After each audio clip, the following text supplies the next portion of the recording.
Hey everyone, welcome to another daily devotion. It's Pastor Caleb here with the fifth commandment today. A very short verse, but a lot packed into it.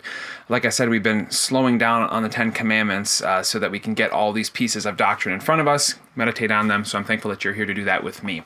I'm reading just one verse today from Deuteronomy 5, verse 17. It says, "You shall not murder." A lot of people can look at that and obviously say that they have not committed murder, and so they think to themselves, well, maybe I'm actually keeping this commandment. So what do you have to say to that? The first place to go would be to remember what Jesus said in his Sermon on the Mount. He said that you've heard it said, you shall not murder, but I tell you that anyone who hates his brother has committed murder against him in his heart.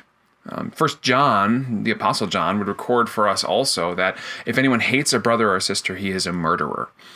So God sees this command not just as actually taking the physical life of another person, but even as deep as hate.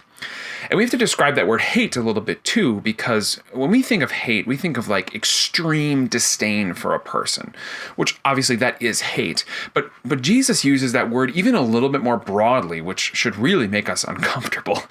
He talks about hate in the terms of in any way despising or not choosing a certain person.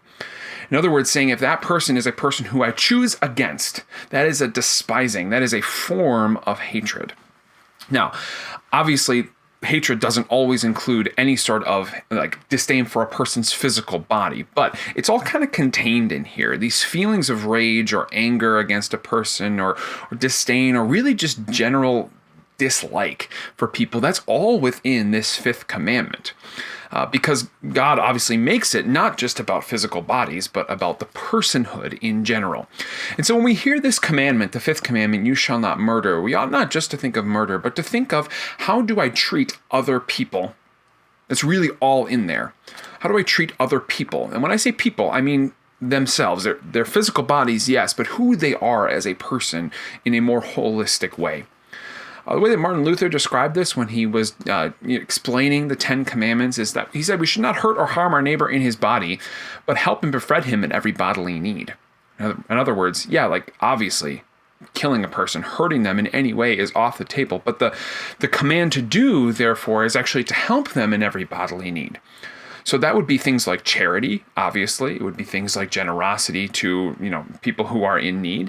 But it would also be things of like caring for other people in a physical way, right? This is taking someone into your house or helping out at the nursing home or watching over your grandparents as they get older. All these things fill into the fifth commandment and how we ought to treat other people in their body. This also applies, though, to how we treat our own body. So God obviously made us people, holistic persons who are body and soul. And part of that commandment is also for us in how we treat our own body. So things more than just suicide are in this command.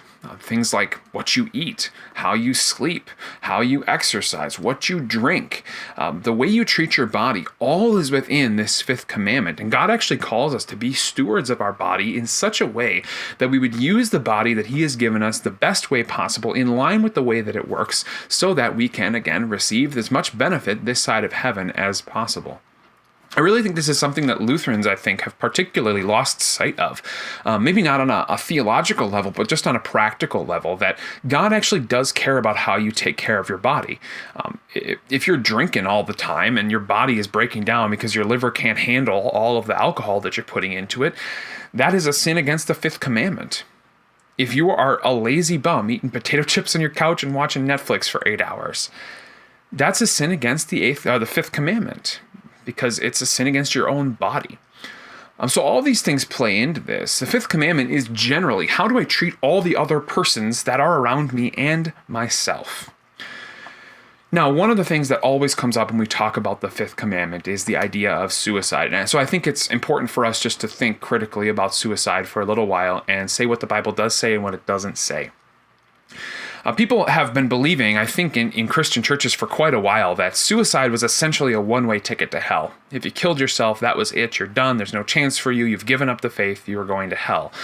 That was actually a historical development. It's not actually anywhere in the Bible. It was a teaching that came out of the early church because there were Christians who were experiencing persecution and who thought to themselves, I would rather not experience this persecution if I can help it. And if I know that I'm going to heaven when I die, why wouldn't I just kill myself now so I don't have to go through the persecution and I can just go to heaven and, escape the whole problem in the first place?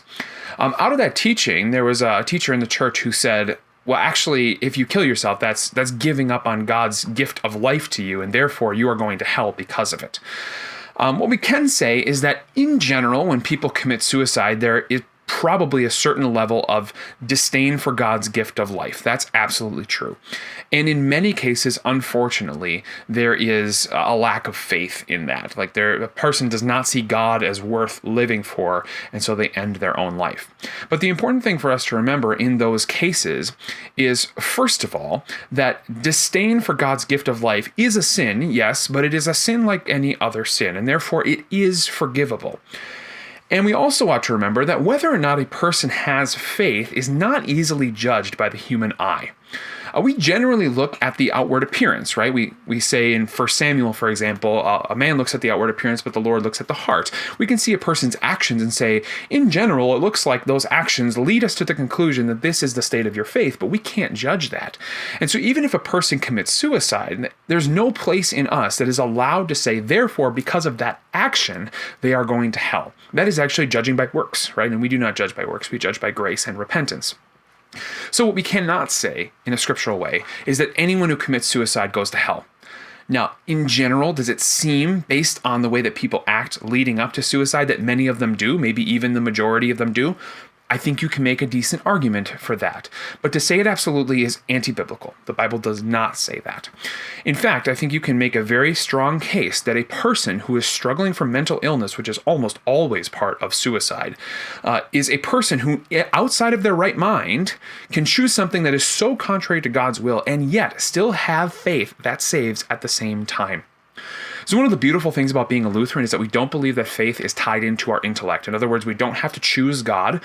We don't have to assent to God. We don't have to recognize God. We don't have to ask God into our heart. But faith is something that God gives. He gives, and it's dependent on Him in baptism and in the preached word. And so, like, for example, a person who's struggling with mental illness may not cognitively be able to understand what it means that God is gracious to them, but they can be baptized, and because of God's amazing grace through baptism, they can be saved. And so you could foresee a situation where maybe a person is born with a mental illness or they develop a mental illness over time, and that mental illness leads them to end their own life. But because of their baptism, and because they have not rejected faith in their heart, but are simply struggling in a moment of weakness against their mental illness, that they would kill themselves, I think you can make a very strong argument that that person would be saved. So that's a little bit on suicide and maybe more generally on how we think about how we treat our body. I'm interested to hear if you have any comments on any of these things that we're talking about. I'd love to hear your feedback. But if not, I'm thankful for your time, and I'm looking forward to studying the 6th commandment with you next time. If you like what you hear, and make sure you share it with people so that they can find it. The more that we share and like and subscribe, the more popular this channel gets and the videos get so that they can get out to more people. And if you're watching on YouTube, make sure you click on the links that are on the screen to see some other things that we've been up to. We'll catch you next time.